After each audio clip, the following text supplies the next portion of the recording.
दोस्तों, कोशी ज्ञान में आप लोगों का स्वागत है। हमारा मिशन वही 100 में से 100 को आगे बढ़ाते हुए आज हम लोग ये 33वां सेशन करने जा रहे हैं, जो कि एक्सरसाइज 3.5 का ये तीसरा पार्ट होगा। तो इससे पहले वाले दूसरे पार्ट तक हमने 3 नंबर तक का सवाल कंप्लीट करा दिए थे और ये अब 4 नंबर से सवाल स्टार्ट होगा। तो 4 नंबर से सवाल को आज स्टार्ट करते हैं, ठीक है। तो 4 का पहला सवाल पहले बनाएंगे और इसमें देखिए हेडिंग क्या बोल रहा है, एक बार सुन लीजिए, आप सुना देते हैं आपको। चौथे में हेडिंग बोल रहा है आपका, निम्न समस्याओं में रेखिक समीकरणों के युग्म बनाइए और उनके हल किसी बीजगणितीय विधि से ज्ञात कीजिए, ठीक है। तो ये इसमें नहीं बोल रहा है कि प्रतिस्थापन विधि से हल कीजिए, विलोपन से कीजिए, वज्रगुणन से कीजिए, आप किसी से भी कर सकते हैं। तो पहले सवाल को पढ़ करके 2 समीकरण बनाएंगे, उसके बाद सवाल को हल करेंगे, ठीक है। तो पहला सवाल हम पढ़ते हैं, आप सुनिए और वो सवाल आपको नीचे बोर्ड पर मिल जाएगा, फ्लैश हो जाएगा, ठीक है। तो बोल रहा है कि एक छात्रावास के मासिक व्यय का एक भाग नियत है। मतलब कह रहा है कि एक छात्रावास है, मतलब हॉस्टल है, जिसमें कि महीने का जो खर्च लगता है स्टूडेंट का, तो उसमें से एक फिक्स है कि आपको इतना रुपया लगेगा ही, और उसके बाद अतिरिक्त जो है भोजन का खर्च अलग लगता है इसमें, ठीक है। शेष इस पर निर्भर करता है कि छात्र कितने दिन तक भोजन लिया, ठीक है। यही बोल रहे हैं कि अगर उस हॉस्टल में कोई स्टूडेंट जाएगा तो उसमें बोल रहा है कि एक फिक्स प्राइस है कि इतना आपको देना ही पड़ेगा, अब बाकी आप कितना दिन हॉस्टल में भोजन करते हैं उसके हिसाब से और चार्ज आपको लगेगा, ठीक है। जब एक विद्यार्थी ए को जो 20 दिन भोजन करता है, जो कि एक विद्यार्थी ए है जो कि 20 दिन भोजन करता है, तो 1000 छात्रावास के व्यय के लिए अदा करने पड़ते हैं, तो उसको 1000 रुपया देना पड़ता है, ठीक है, हॉस्टल में। अगर दूसरा स्टूडेंट बी है जो कि 26 दिन भोजन करता है, तो छात्रावास के व्यय के लिए 1180 रुपये अदा करने पड़ते हैं। तो नियत व्यय और प्रतिदिन के भोजन का मूल्य ज्ञात करें, ठीक है। तो इसमें बोला है कि नियत व्यय और प्रतिदिन के भोजन का व्यय ज्ञात करें, ठीक है। तो हम आपको बोले हैं कि लास्ट में जो बोल रहा है उसी को 100 रुपये मानेंगे, हम आपको पहले से बोलते आ रहे हैं। तो लास्ट में देखिए क्या बोल रहा है, लास्ट में बोल रहा है कि नियत व्यय और प्रतिदिन भोजन का मूल्य ज्ञात कीजिए, ठीक है। तो यहाँ पर मानेंगे, माना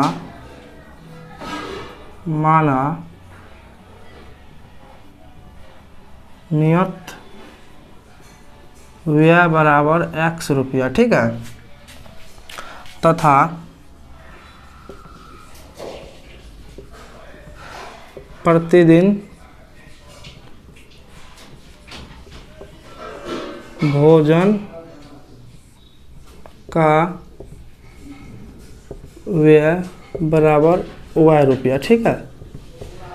तो ये 100 रुपये मान लिए हम। 4 का ये पहला सवाल है और ये सवाल आपको नीचे बोर्ड पर दिख गया होगा, ठीक है। और जब तक यहाँ पर समीकरण नहीं बना लेंगे तब तक आपको सवाल दिखता रहेगा बोर्ड पर, ठीक है। तो देखिए अब यहाँ पर लिखेंगे प्रश्न से।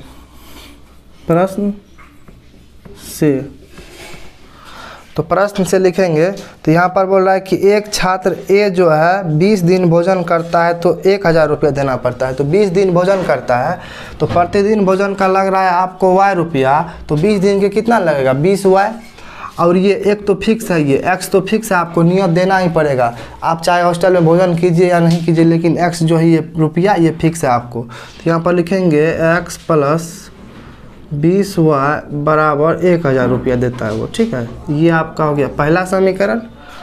अब पुनः दूसरा समीकरण, दूसरा छात्र जो है बी, वो 26 दिन भोजन करता है तो 1180 रुपया देता है। 26 दिन भोजन करता है तो 1180 रुपया देता है। तो x तो उसको देना ही है, और 26 दिन भोजन किया तो 26y बराबर 1180 रुपया वो देता है, ठीक है। ये आपका हो गया समीकरण नंबर 2, ठीक है। तो इसको आप सॉल्व कर दीजिए। जरूरी नहीं है कि ये वज्रगुणन विधि से करेंगे, प्रतिस्थापन से करेंगे, विलोपन से करेंगे, अब आपको सब विधि आता है, ठीक है। तो आप चाहे तो जिससे चेक करना चाहते हैं आप कर सकते हैं। तो देखिए इसमें विलोपन से बहुत आसान होगा, फर्स्ट में से माइनस करेंगे सेकेंड को, तो ये x कट जाएगा, ठीक है। तो दूसरे में से पहले घटा देते हैं, यहाँ पर लिख देंगे समीकरण 2 माइनस समीकरण 1 से, ठीक है। समीकरण 2 में से समीकरण 1 को घटा देंगे तो समीकरण 2 आपका है x + 26y बराबर 1180, ठीक है। और दूसरा पहला समीकरण आपका है x प्लस 20y बराबर 1000, ठीक है। तो देखिए माइनस करेंगे तो यहाँ पर माइनस, यहाँ पर माइनस, यहाँ पर माइनस, ठीक है। ये x कैंसिल हो जाएगा आपका, 26 में से 20 जाएगा तो आपका हो जाएगा 6y बराबर, ये देखिए 1180 में से 1000 को घटाएंगे तो ये आपका बचेगा 180, ठीक है। तो इसीलिए आपका हो जाएगा y बराबर 180 बट्टे में 6 से 3 बार कटेगा ये तो 30, तो y का मान आया आपका 30, ठीक है। तो अब यहाँ पर लिख देंगे समीकरण 1 में y का मान रखने पर आप 2 में भी रख सकते हैं, कोई ज़रूरी नहीं कि 1 में ही रखेंगे, ठीक है। आप अपने हिसाब से रखिए, ठीक है। तो हम समीकरण 1 में रख रहे हैं, तो समीकरण 1 आपका है x प्लस 20y बराबर 1000, ठीक है। तो इसमें अगर y का मान रखेंगे तो ये हो जाएगा आपका, ये आपका हो जाएगा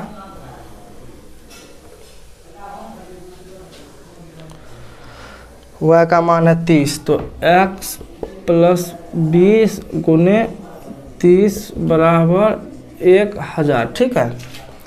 इसको सॉल्व कीजिएगा आप तो ये आपका आ जाएगा x प्लस 20 गुने 30, तो ये आपका होता है 600, ठीक है। 3 दूनी 6, 00 600 बराबर 1000, ठीक है। तो देखिए यहाँ पर कर देते हैं थोड़ा सा ये, तो ये देखिए ये x बराबर आपका हो जाएगा, यहाँ पर यहाँ लगाएंगे 1000 माइनस ये 600, इस साइड माइनस हो जाएगा, तो इसीलिए x बराबर आपका हो गया 400, ठीक है। तो x का मान आया 400 और y का मान आया 300। तो नियत जो है हॉस्टल का नियत चार्ज, एक फिक्स चार्ज जो है वो आपको 400 लगेगा ही। अगर अतिरिक्त भोजन कीजिएगा आप तो एक दिन का भोजन का कॉस्ट आपको 30 रुपया लगेगा, ठीक है। तो यही आपका निकल गया, तो यहाँ पर लिख देंगे अतः, वैसे तो मान निकल गया, यहाँ पर लिख देंगे अतः नियत हुआ बराबर 400 और भोजन का वह कितना हो जाएगा, भोजन का वह आपका हो जाएगा 30 आया था ना, 30। तो यही दोनों आपका आंसर हो गया, ठीक है। सवाल को पढ़िए, आराम से बनाइए, ज़्यादा दिक्कत इसमें नहीं आएगी, ठीक है। तो आप इसको नोट कीजिए, चाहे तो आप इसका स्क्रीनशॉट ले सकते हैं। तो अगला सवाल हम पढ़ते हैं, तब तक आप इसको नोट कीजिए।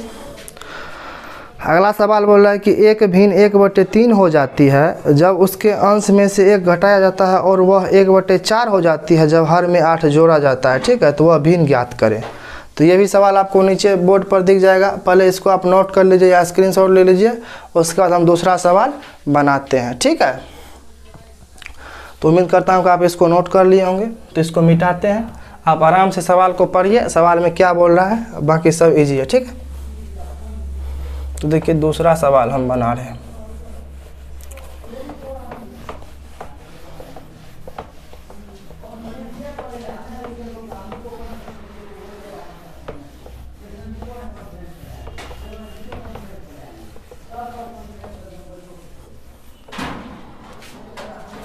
यहाँ पर लिखेंगे माना, दूसरा सवाल है ये, माना भिन्न बराबर x/y, ठीक है। जहाँ x क्या है, जहाँ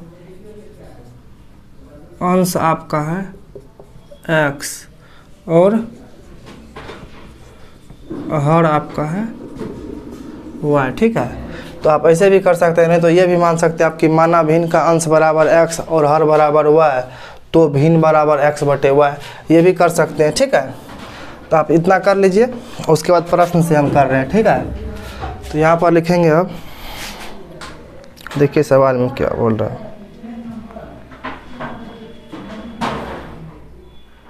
एक भिन्न 1/3 हो जाती है, ठीक है। तो यहाँ पर लिखेंगे प्रश्न से, ठीक है।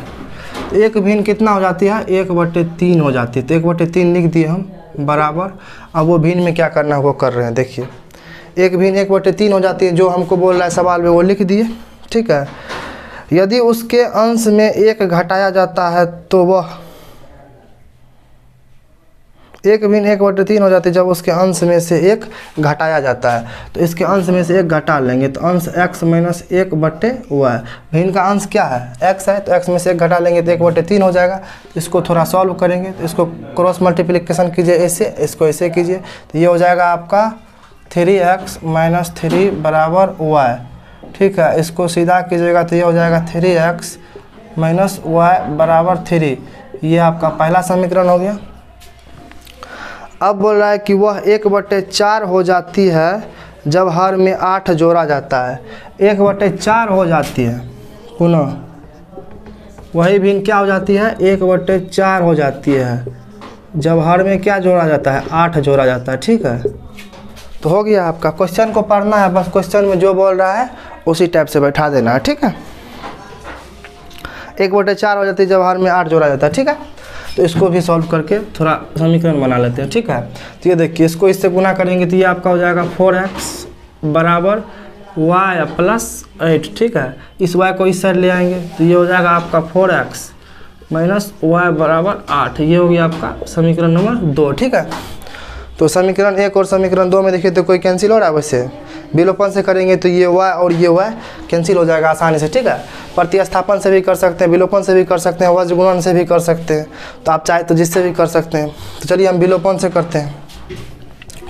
अब वैसे सबसे बेस्ट तरीका रहता है विलोपन से ही सवाल को सॉल्व करने। ठीक है, विलोपन से बहुत आसानी से सॉल्व होता है क्वेश्चन। ठीक है, तो देखिए समीकरण 2 में से 1 को घटा दीजिए तो यहाँ पर लिखेंगे समीकरण 2 माइनस समीकरण 1 से, समीकरण 1 से। तो समीकरण 2 आपका है 4x माइनस वाई बराबर 8। यह है आपका 4x माइनस वाई बराबर 8 पहला समीकरण है। ये दूसरा है, पहला है 3x माइनस वाई बराबर 3। माइनस कीजिएगा ना इसमें से, ये माइनस ये प्लस ये माइनस। ठीक है, तो ये देखिए 4x में से 3x को जाएगा तो x बचेगा, ये तो कट जाएगा, ये माइनस में है ये प्लस में है। ये देखिए 8 में से अगर 3 को घटाएंगे तो ये आपका 5 होगा। ठीक है, तो x का मान आपका आ गया 5। ठीक है, आपको ऐसे घेरा नहीं लगाना है। ठीक है, हम आपको आंसर दिखाने के लिए लगा रहे हैं। ठीक है, तो x का मान आ गया 5। तो यहाँ पर लिखेंगे समीकरण 1 में x का मान रखने पर, तो समीकरण 1 आपका है 3x माइनस वाई बराबर 3, 3x माइनस वाई बराबर 3। ठीक है, तो इसमें मान रख दीजिए तो ये हो जाएगा 3 इंटू एक्स का मान है 5 माइनस वाई बराबर 3। तो ये आपका हो जाएगा 3 गुने 5 15 माइनस वाई बराबर 3। तो ये हो जाएगा आपका, ये देखिए y को इस साइड भेज देंगे तो ये हो जाएगा 15 या इस 3 को इस साइड लाएंगे तो 3 बराबर ये y। ठीक है, तो इसीलिए y बराबर आपका हो जाएगा 15 में से 3 जाएगा तो 12 आ गया। तो x का मान आया आपका 5 और y का मान आया 12। तो ये तो हो गया अंश, ये था हर, x को अंश माने हैं यहाँ पर और y को हर माने हैं। तो यहाँ पर भी लिख सकते हैं तो भिन्न बराबर आंसर आपको मिलेगा। तो भिन्न बराबर क्या हो जाएगा, x बटे वाई, अंश बटे हर ही होता है ना भिन्न, तो x बटे वाई। तो x का मान आपका है 5 है, 5 y का मान है 12, तो 5 बटे 12 आपका आंसर हुआ। ठीक है, नहीं तो इसमें रख करके भी देख सकते हैं आप मान। देखिए x का मान अगर रखेंगे हम 5 तो 5 तिहाई 15, 15 में से अगर y का मान 12 रखेंगे, 15 में से 12 घटाएंगे तो 12 3 15, 3 आ रहा है पहले समीकरण में। दूसरा में रखते हैं, देखिए x का मान है 5 तो 4 गुने 5 तो 20, 20 में से अगर 12 को घटाएंगे y का मान 12 है तो 8। तो इसका मतलब हमारा आंसर सही है। तो इसको आप नोट कीजिए या स्क्रीनशॉट इसका ले सकते हैं। ठीक है, तो तीसरा सवाल हम पढ़ते हैं, उसको समझिए। कह रहा है कि यश ने एक टेस्ट में 40 अंक अर्जित किए जब उसके प्रत्येक सही उत्तर पर 3 अंक मिले तथा अशुद्ध उत्तर पर 1 अंक की कटौती की गई। यदि उसे सही उत्तर पर 4 अंक मिलते तथा अशुद्ध उत्तर पर 2 अंक कटौती कटते तो यश 50 अंक अर्जित करता। तो टेस्ट में कितने प्रश्न से थे, ठीक है। तो इसको आप नोट कीजिए या स्क्रीनशॉट ले सकते हैं। तो उसके बाद तीसरे नंबर का हम सवाल बना रहे हैं, ठीक है।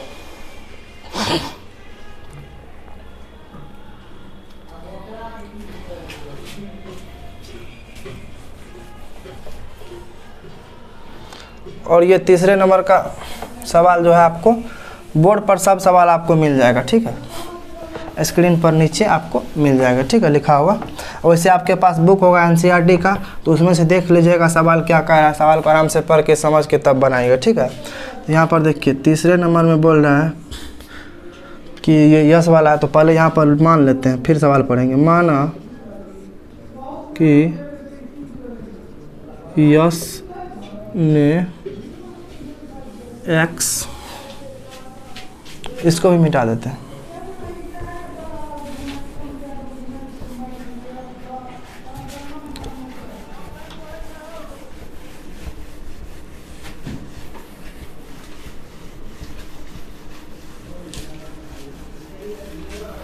तो देखिए यहाँ पर लिखेंगे माना कि यश ने x प्रश्नों के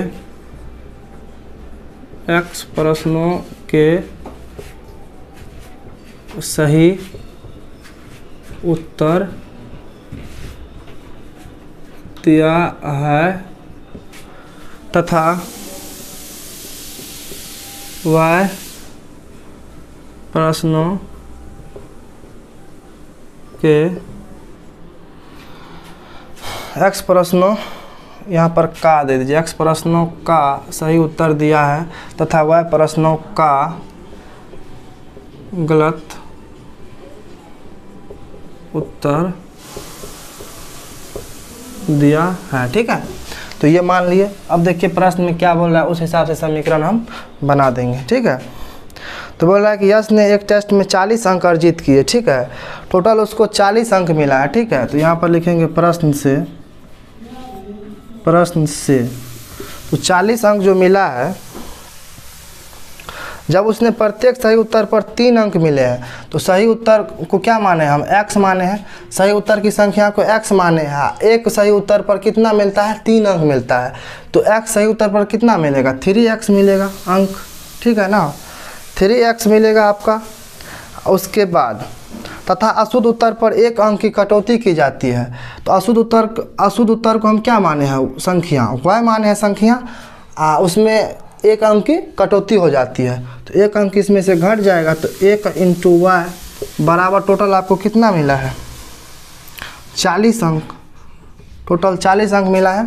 तो इसको लिख दिए।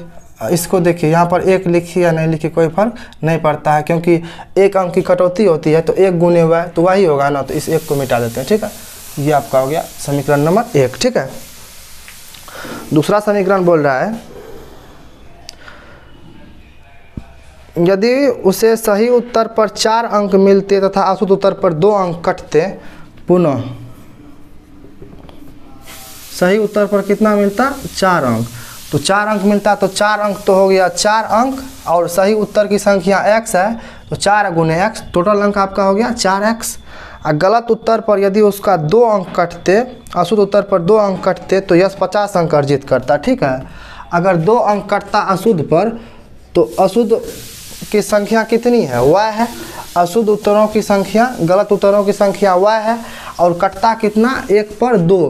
तो टोटल कितना कटता, 2y बराबर आपका टोटल हो जाता 50, ठीक है। तो यही बोल रहा है कि यदि यश, यहाँ पर माना कि यश ने x प्रश्नों का सही उत्तर दिया।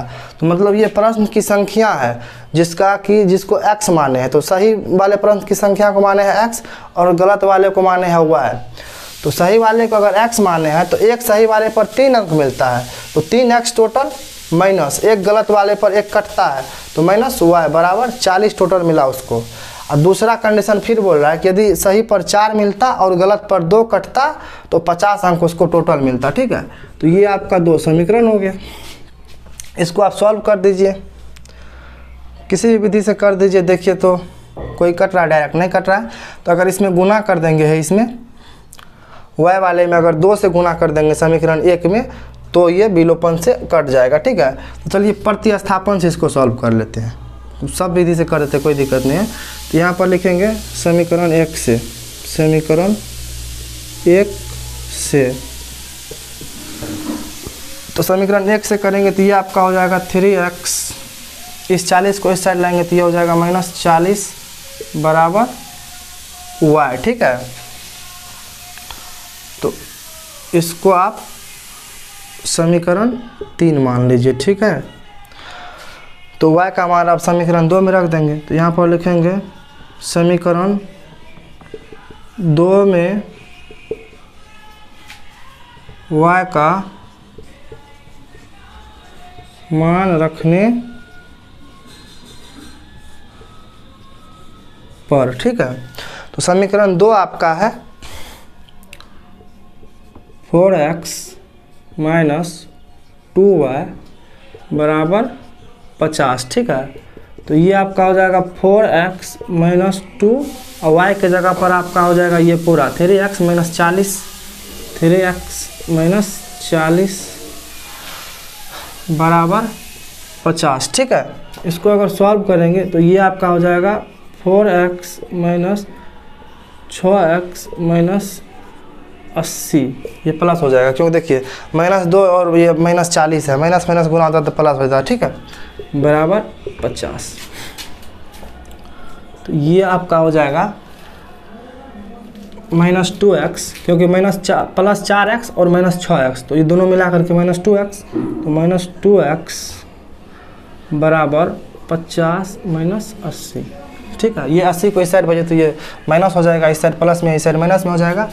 तो यहाँ पर लिखेंगे -2x बराबर -30। ठीक है ना, 50 में से अगर 80 को घटाएंगे तो माइनस का 30 बचेगा, तो ये माइनस कैंसिल, इसीलिए x बराबर आपका हो जाएगा 30/2। इसको काटेंगे तो ये आपका होगा 15। ठीक है, तो x का मान आपका आया 15। ठीक है, अब x का मान समीकरण आप 3 में रख दीजिए।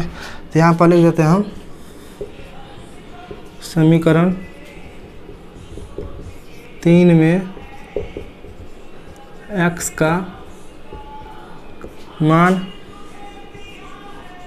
रखने पर, तो समीकरण 3 आपका है 3x, डायरेक्ट लिखिए ये y बराबर आपका है 3x माइनस 40। ठीक है, तो आप ऐसे जैसे देखिए यहाँ पर 3x माइनस 40 बराबर y है ना, तो आप ऐसे भी लिख सकते हैं, इसको डायरेक्ट ऐसे घुमा सकते हैं, तो उसमें चिन्ह का फर्क नहीं आता है। ठीक है, तो आप इसको लिख सकते हैं y बराबर 3x माइनस 40, इसमें कोई दिक्कत आपको नहीं है। ठीक है, तो इसमें x का मान रख देंगे, तो x का मान है 15, तो 15 रख दीजिए। तो यहाँ पर लिखेंगे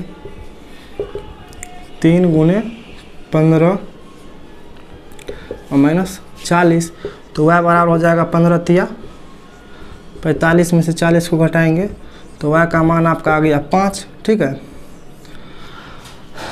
तो टोटल प्रश्न की संख्या कितनी है? माना कि यश ने x प्रश्नों के सही उत्तर दिए, तो प्रश्न की संख्या सही प्रश्न की संख्या कितना है x, और गलत प्रश्न की संख्या क्या माने हैं y।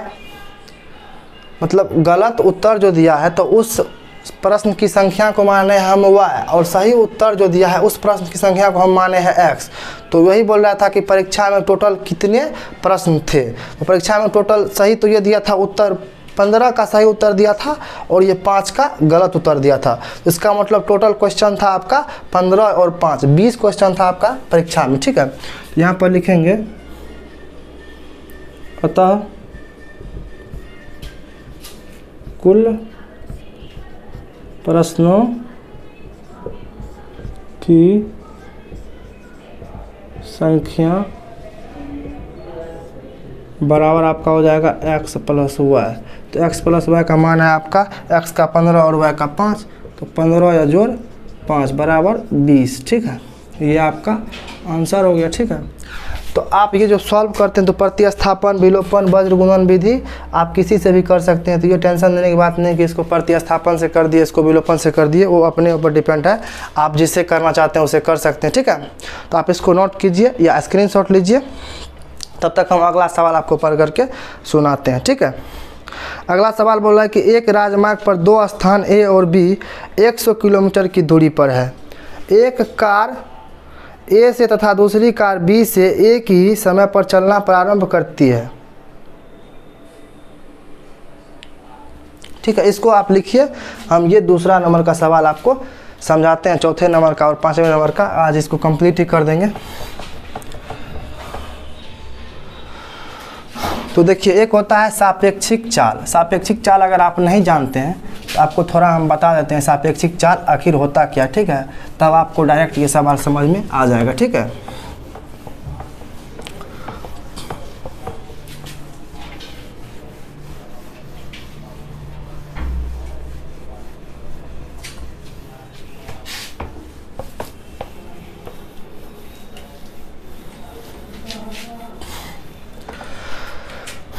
देखिए आपको एक चीज़ तो पता होगा, ये चौथे नंबर का सवाल है। आपको तो एक चीज़ पता है कि चाल बराबर आपका होता है, चाल बराबर होता है, सूत्र होता है दूरी या बटे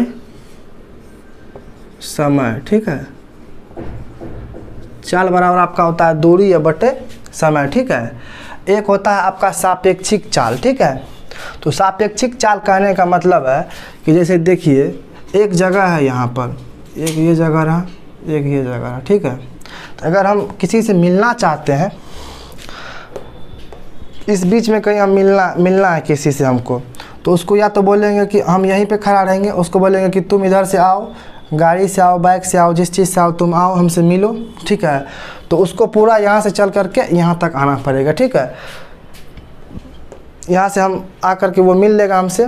अगर हम जल्दी मिलना चाहते हैं तो वो भी चलेगा इधर से यहाँ, हम भी चलेंगे यहाँ से यहाँ, तो हम कहीं ना कहीं इस बीच में मिल जाएंगे उनसे। ठीक है, तो इसका मतलब क्या होगा कि समय कम लगेगा, क्योंकि ये भी चलेगा इधर से, ये भी चलेगा इधर से, तो समय कम लगेगा मिलने में। ठीक है, तो स्पीड जो है दोनों का स्पीड चाल अगर विपरीत दिशा में होगा, विपरीत दिशा कहने का मतलब कि अगर ये इधर से इधर जा रहा है और वो इधर से इधर आ रहा है। ठीक है, तो अगर विपरीत दिशा में चलता है तो चाल जो है क्या होता है, जुट जाता है दोनों का। ठीक है, दोनों का चाल जुट जाता है, तो इसी को बोलते हैं सापेक्षिक चाल। अगर एक ही दिशा में जा रहा है, एक इधर जा रहा है, दूसरा भी इधर ही जा रहा है, किसी का स्पीड कम होगा, किसी का स्पीड ज़्यादा होगा, तो भी उसको सापेक्षिक चाल ही बोलते हैं। लेकिन चाल जो है दोनों का घट जाता है। मान के चलिए ये वस्तु चल रहा है 60 किलोमीटर प्रति घंटा के रफ्तार से, ये पहली वाली, और दूसरी वाली वस्तु चल रही है 40 किलोमीटर प्रति घंटा की रफ्तार से। तो ये तो देखिए, ये तो 60 ज़्यादा है, ये 40 कम है।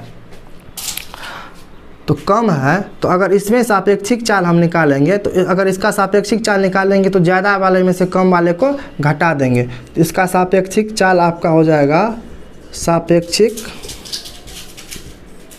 चाल इसका हो जाएगा 60 माइनस 40, ये आपका हो जाएगा 20 किलोमीटर प्रति आवर। ठीक है, कहने का मतलब है कि देखिए एक गाड़ी अगर 60 किलोमीटर प्रति घंटे की रफ्तार से चल रही है, एक 40 किलोमीटर प्रति घंटा की रफ्तार से चल रही है एक ही दिशा में, तो मान के चलिए कि अगर 40 किलोमीटर वाली रफ्तार, 40 किलोमीटर प्रति घंटे वाली गाड़ी अगर 1 घंटा पहले चली है, तो ये तो 1 घंटा में 40 किलोमीटर चली जाएगी।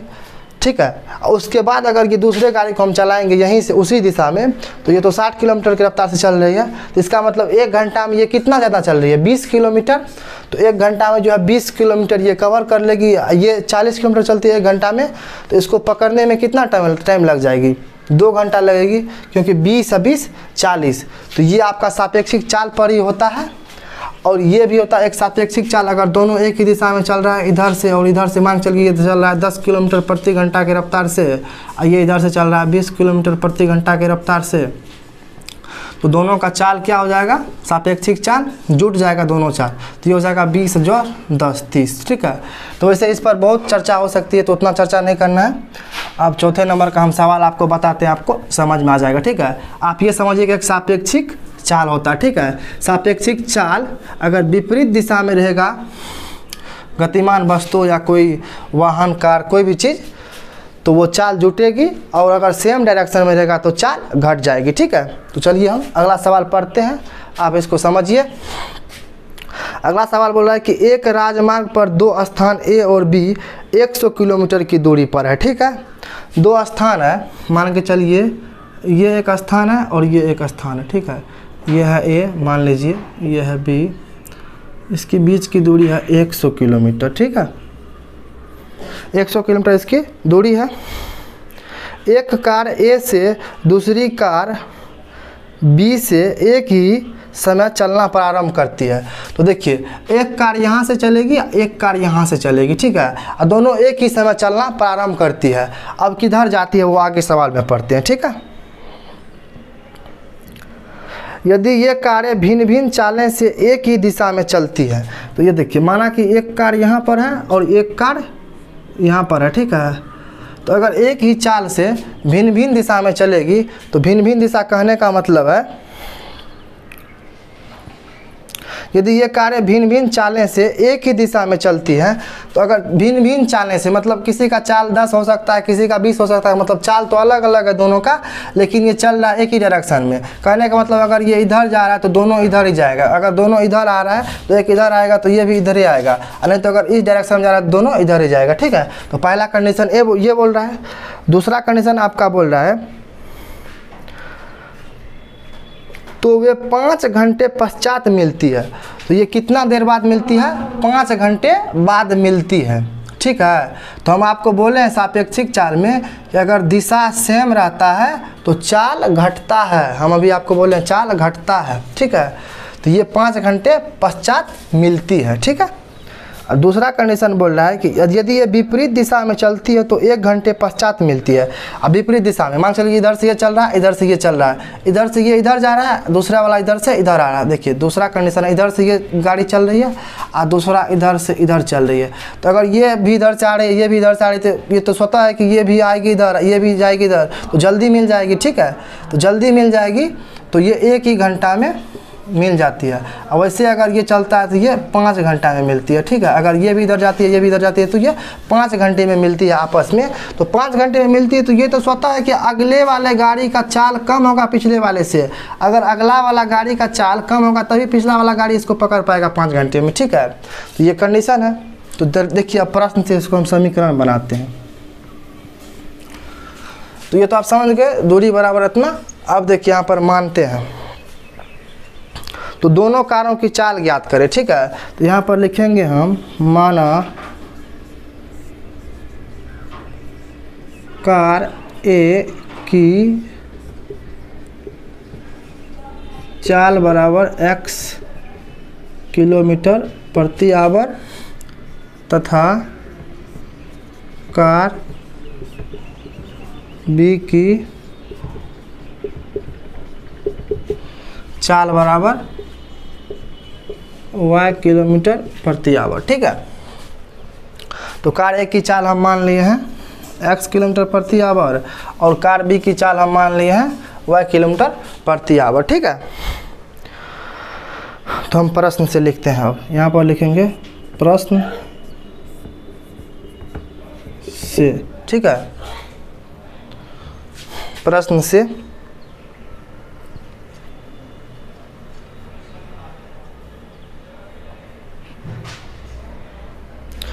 यदि वे कारें भिन्न भिन्न चालें से एक ही दिशा में चलती तो वे 5 घंटे पश्चात मिलती हैं। तो भिन्न भिन्न चालें से चलती हैं, तो एक कार का चाल है x, दूसरे कार का चाल है y, तो ये 5 घंटे पश्चात मिलती है। तो ये हो जाएगा x माइनस y, क्योंकि हम आपको बोले हैं कि सापेक्षिक चाल जो है अगर भिन्न भिन्न चालों से एक ही दिशा में जाएगी तो चाल क्या होता है, घटता है। तो पहले हमसे दूसरे को घटा देंगे, तो वो कितने घंटे पश्चात मिलती है, 5 घंटे पश्चात मिलती है।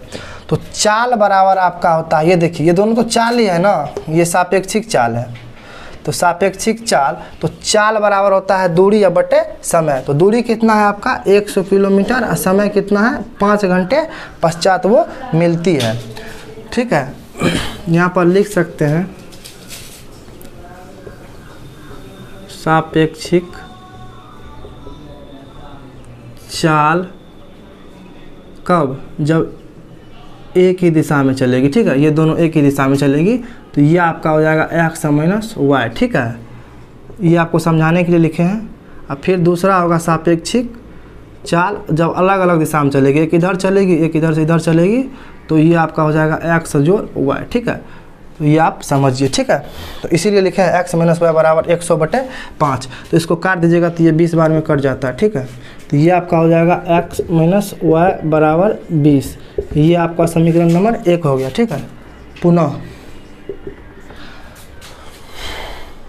दूसरा है कि यदि वे विपरीत दिशा में चलती हैं तो 1 घंटे पश्चात मिल जाती है। तो विपरीत दिशा में चलेगी तो एक इधर से आएगी इधर, एक इधर से इधर आएगी, विपरीत दिशा यही हुआ। तो विपरीत दिशा में चलेगी तो 1 घंटे में मिल जाती है। तो विपरीत दिशा में क्या हो जाएगा, देखिए विपरीत दिशा में चाल क्या हो जाएगा, सापेक्षिक चाल x प्लस वाई।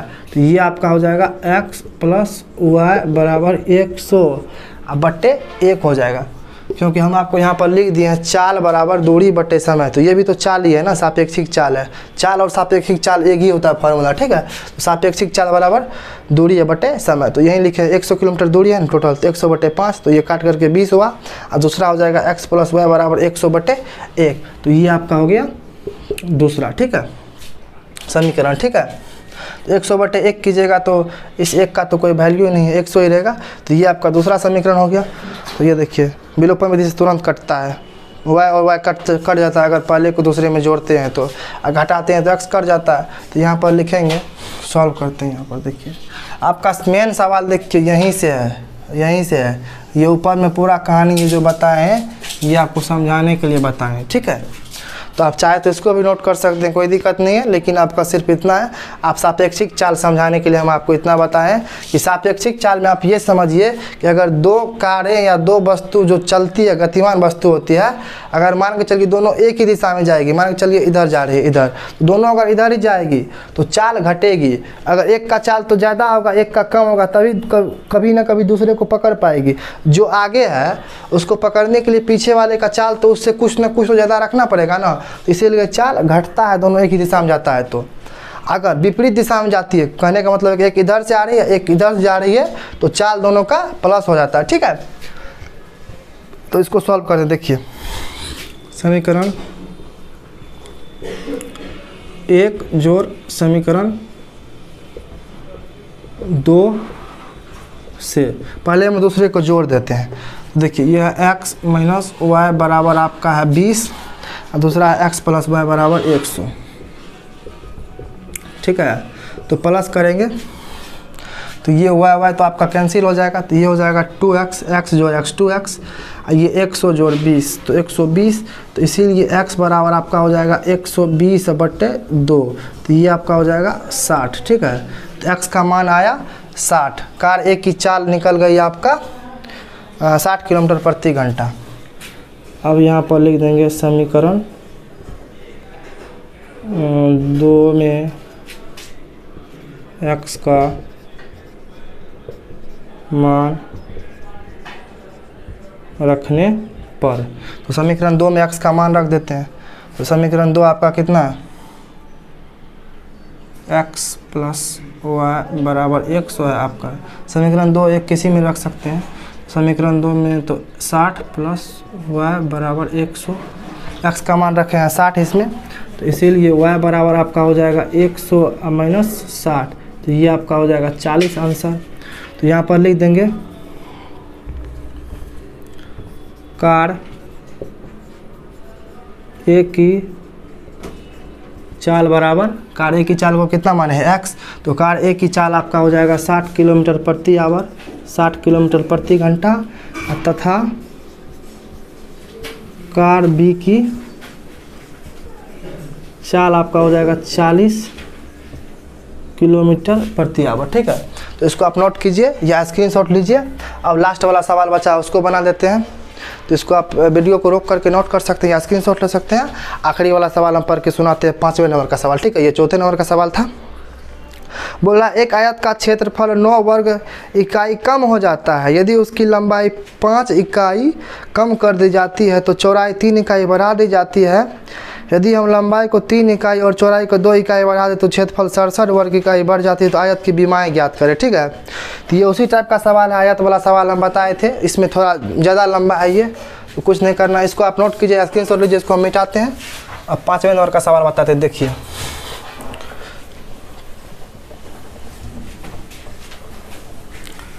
फटाफट आप 5वें नंबर का सवाल देखिए। ये लास्ट है इस एक्सरसाइज का, ये एक्सरसाइज कंप्लीट हो जाएगा आपका, तो फिर कल से अगला एक्सरसाइज स्टार्ट करेंगे, ठीक है।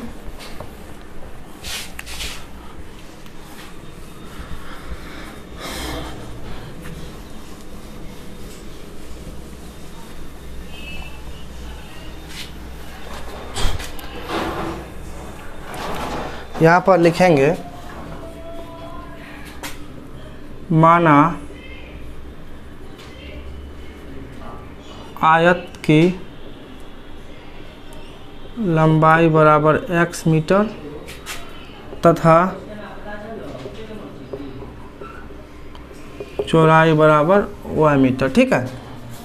तो मान लिए कह रहा है कि एक आयत का क्षेत्रफल 9 वर्ग इकाई कम हो जाता है, तो 9 वर्ग इकाई कम हो जाता है, तो कब कम हो जाता है, इस पुराने वाले में से। तो पहले इसका हम निकाल लेते हैं, क्षेत्रफल इसका क्या हो जाएगा, तो क्षेत्रफल आपका हो जाएगा x इंटू वाई, ठीक है। लंबाई या गुने चौड़ाई होता है क्षेत्रफल, यहाँ पर लिख देंगे। तो क्षेत्रफल बराबर क्या होता है, लंबाई या गुने चौड़ाई, तो ये आपका हो जाएगा x इंटू वाई, ठीक है। तो ये आपका क्षेत्रफल हो गया पुराना वाला। अब प्रश्न में क्या बोल रहा है वो देखिए। बोला कि एक आयत का क्षेत्रफल 9 वर्ग इकाई कम हो जाता है, तो क्षेत्रफल ये रहा, मान के चलिए x इंटू वाई, तो x इंटू वाई में से 9 कम हो जाता है, ठीक है। प्रश्न से यहाँ पर लिख देते हैं, फटाफट क्वेश्चन आपका बन जाएगा, इसमें कोई दिक्कत नहीं है, आप आराम से समझ जाइएगा।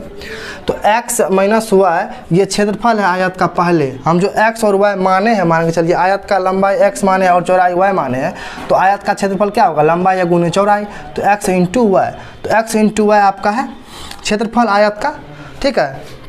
तो यही बोला कि एक आयत का क्षेत्रफल 9 वर्ग इकाई कम हो जाता है, तो क्षेत्रफल में से 9 कम हो गया, ये क्षेत्रफल था पहले वाला, उसमें से 9 घटा दिए, कोई दिक्कत नहीं है। कम हो जाता है यदि उसकी लंबाई 5 इकाई कम कर दी जाती है, लंबाई, तो लंबाई कितना माने है x, x में से 5 को हटा लेंगे, तो 5 कम कर दिए लंबाई, यही बोल रहा है प्रश्न में। लंबाई 5 इकाई कम कर दी जाती है और चौड़ाई 3 इकाई बढ़ा दी जाती है, चौड़ाई आपका जो है 3 इकाई बढ़ा देते हैं, ठीक है। तो हो गया आपका, लंबाई को x माने थे तो x में से 5 घटा लिए, चौड़ाई को y माने हैं तो y में 3 जोड़ दिए हैं, तो यही क्वेश्चन में बोल रहा है, तो वही कर दिए, ठीक है। 3 इकाई बढ़ा दी जाती है। यदि हम लंबाई को, इसको पहले सॉल्व कर लेते हैं, उसके बाद दूसरा समीकरण बना लेंगे। तो इसको अगर सॉल्व करेंगे तो ये आपका हो जाएगा, देखिए इस x से इसमें गुना करेंगे तो ये हो जाएगा x गुने y, xy, ये हो जाएगा प्लस 3x, फिर इस 5 से गुना करेंगे तो ये हो जाएगा माइनस 5y, ये हो जाएगा माइनस 15 बराबर x इंटू वाई माइनस 9। ये देखिए एक्स वाई, ये एक्स वाई कैंसिल हो जाएगा, बराबर की साइड अगर सेम रहता तो कैंसिल होता है, ये आपको पता ही होगा। नहीं तो बराबर की साइड इसको लाएगा तो ये तो प्लस में है, तो इस साइड माइनस में आएगा तो ऑटोमेटिक कट जाएगा। अब देखिए इसमें और कुछ कैंसिल होने वाला है नहीं, तो इसको सीधा करके लिखिए 3x माइनस 5y बराबर माइनस 9, इस 15 को इस साइड भेजेंगे तो ये हो जाएगा प्लस का 15, ठीक है। तो ये आपका हो जाएगा 3x माइनस 5y बराबर 9 या 6 15, तो प्लस का 6 यहाँ पर होगा। ये समीकरण 1 हो गया आपका, ठीक है। अब देखिए पुनः दूसरा कंडीशन क्या बोल रहा है। इन वाले सवाल में करना कुछ नहीं, आपको क्वेश्चन पढ़ना है आराम से, क्वेश्चन में जो जो बोल रहा है उसको बैठा दीजिए, समीकरण आपका तैयार, ठीक है। अब देखिए दूसरा बोल रहा है कि यदि हम लंबाई को 3 इकाई और चौड़ाई को 2 इकाई बढ़ा दे, तो लंबाई कितना माने हम x माने हैं, चौड़ाई को कितना माने हैं y माने हैं, ठीक है। तो बोल रहा है कि यदि हम लंबाई को 3 इकाई और चौड़ाई को 2 इकाई बढ़ा दे, तो लंबाई को 3 बढ़ा रहे हैं और चौड़ाई को 2 बढ़ा रहे हैं, ठीक है। तो लंबाई या गुने चौड़ाई, तो क्षेत्रफल तो आ जाएगा बराबर में, क्षेत्रफल तो आ जाएगा। अगर लंबाई को हम 3 इकाई और चौड़ाई को 2 इकाई बढ़ा दे तो क्षेत्रफल 67 वर्ग इकाई बढ़ जाता है। तो आयत की विमाएँ ज्ञात करें। तो क्षेत्रफल क्या हो जाता है, क्षेत्रफल हमारा पहले था x इंटू वाई, कितना बढ़ जाता है 67 बढ़ जाता है, तो 67 जोड़ दिए उसमें, इसको सॉल्व करके बना दीजिए। तो ये आपका हो जाएगा, देखिए इस x से इस y में गुना करेंगे तो ये हो जाएगा x इंटू वाई, और फिर इस x से करेंगे इस 2 में तो ये आपका हो जाएगा प्लस का 2x, ठीक है। फिर इस 3 से करेंगे y में तो ये हो जाएगा आपका प्लस 3y, और फिर इस 3 से करेंगे इस 2 में तो 3 गुनी 2 6 बराबर x इंटू वाई और प्लस में 67, ठीक है। ये x y ये x y कट गया आपका, इसको आप सॉल्व करके लिख दीजिए थोड़ा सही करके। तो ये आपका हो जाएगा 2x प्लस 3y बराबर आपका हो जाएगा 67 में से इस 6 को घटा दीजिए, 6 इस हट जाएगा तो माइनस हो जाएगा। तो ये आपका हो जाएगा 2x प्लस 3y बराबर 61, ठीक है। 67 में से 6 को घटाएंगे तो 61, ठीक है। तो ये रहा समीकरण 2, ये रहा समीकरण 1, इसको समीकरण 2 बना दीजिए। तो अब इसको सॉल्व कर दीजिए। तो इसको अगर कैंसिल करना है तो इसमें क्या करना पड़ेगा, 2 से गुना करना पड़ेगा, इसमें 3 से, तब कैंसिल हो जाएगा, ठीक है। चलिए कर देते हैं, विलोपन से करते हैं। समीकरण 1 x को कैंसिल कर रहे हैं, देखिए। तो समीकरण 1 में अगर 2 से गुना करेंगे तो ये हो जाएगा 3 दूनी 6x, इसमें 3 से गुना करेंगे तो ये हो जाएगा 3 दूनी 6x, तो हो जाएगा आपका, ठीक है। तो यहाँ पर लिख दिए समीकरण 1 गुने 2, समीकरण 1 गुने 2 माइनस समीकरण 2 गुने 3, समीकरण 2 में 3 से गुना करेंगे ना, तो 1 में 2 से गुना करके यहाँ पर लिख देते हैं। 1 में 2 से गुना करेंगे तो ये हो जाएगा 3 दूनी 6x अब माइनस 5 दूनी 10y अब बराबर 6 दूनी 12, ठीक है। दूसरा समीकरण ये रहा, इसमें 3 से गुना करना पड़ेगा ना, तो ये हो जाएगा 3 दूनी 6x, ये हो जाएगा प्लस 3 तिहाई 9y, ये हो जाएगा आपका 61 तिया। तो 61 तिया होता है 60 तिया 180 और 30 183, ठीक है। तो माइनस कर देते हैं, ये रहा माइनस, ये माइनस, ये माइनस, ठीक है। तो ये आपका कैंसिल हो गया, तो ये माइनस है, ये माइनस, दोनों माइनस में ही है, तो 10y और 9y, तो ये आपका हो जाएगा माइनस 19y बराबर, ये आपका हो जाएगा 183 में से अगर 12 को घटाएंगे तो ये आपका हो जाएगा माइनस में 171 में 12 जोड़ेगा तो 3, हाँ 171, ठीक है। तो ये माइनस कैंसिल, तो इसीलिए y बराबर आपका हो जाएगा 171/19, तो 19 नमा 171 होता है, ठीक है। 19 नमा 171, ठीक है। 9 81 9 8 17, ठीक है। तो y का मान आया 9, तो यहाँ पर रख देंगे अब समीकरण 1 में y का मान रखने पर, तो समीकरण 1 आपका है कितना, 3x - 5y बराबर 6, 3x - 5y बराबर 6, ठीक है। तो इसमें y का मान रख दीजिए, तो ये आपका हो जाएगा 3x - 5 इंटू वाई की जगह पर हो जाएगा 9 बराबर 6, तो ये आपका हो जाएगा 3x - 9 × 5 = 45, 9 × 5 = 45 बराबर आपका ये हो जाएगा 6, तो ये हो जाएगा 3x बराबर ये हो जाएगा 6 या जोड़ 45, तो 45 और 6 51 हो जाएगा ना, हाँ 6 × 5 = 11, इसीलिए x बराबर आपका हो जाएगा 51 बट्टे में ये 3 इसमें, तो ये आपका हो जाएगा 3 इकाई 3, यहाँ पर 2 3 7 21, 7 तिहाई 21 3 2 5 17 तिहाई 51, ठीक है। तो ये आपका आ गया y का मान आ गया 9 और x का मान आ गया 17, ठीक है। तो इसमें रख के देख लेते हैं एक बार, देखिए यहाँ पर रखेंगे तो 17 तिया 51 माइनस 9 × 5 = 45, तो 51 में से अगर 45 को घटाएंगे तो 6, तो मान सही है। तो यहाँ पर लिख देंगे अतः आयत की विमाएँ बराबर क्या हो जाएगा, विमाएँ बराबर आपका हो जाएगा 17 और 9, यही आपका आंसर होगा। तो चलिए, ये आपका एक्सरसाइज 3.5 कंप्लीट हो गया। तो इसको आप नोट कर लीजिए, चाहे तो स्क्रीनशॉट ले सकते हैं, नहीं तो आप अपने से बैठ करके इसको नोट कीजिएगा तो अच्छे से समझ में आएगा।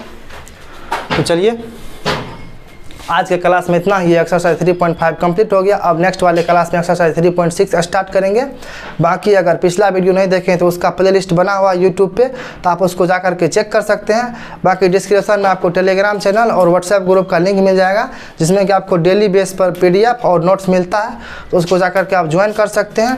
बाकी अगर ये वीडियो आपको अच्छा लगता है तो इस वीडियो को लाइक कर सकते हैं, हमारे चैनल कोसी ज्ञान को सब्सक्राइब कर सकते हैं, और चाहे तो अपने दोस्तों में भी इस वीडियो को शेयर कर सकते हैं। चलिए, आपसे मिलते हैं अगले वाले वीडियो में। वीडियो देखने के लिए धन्यवाद।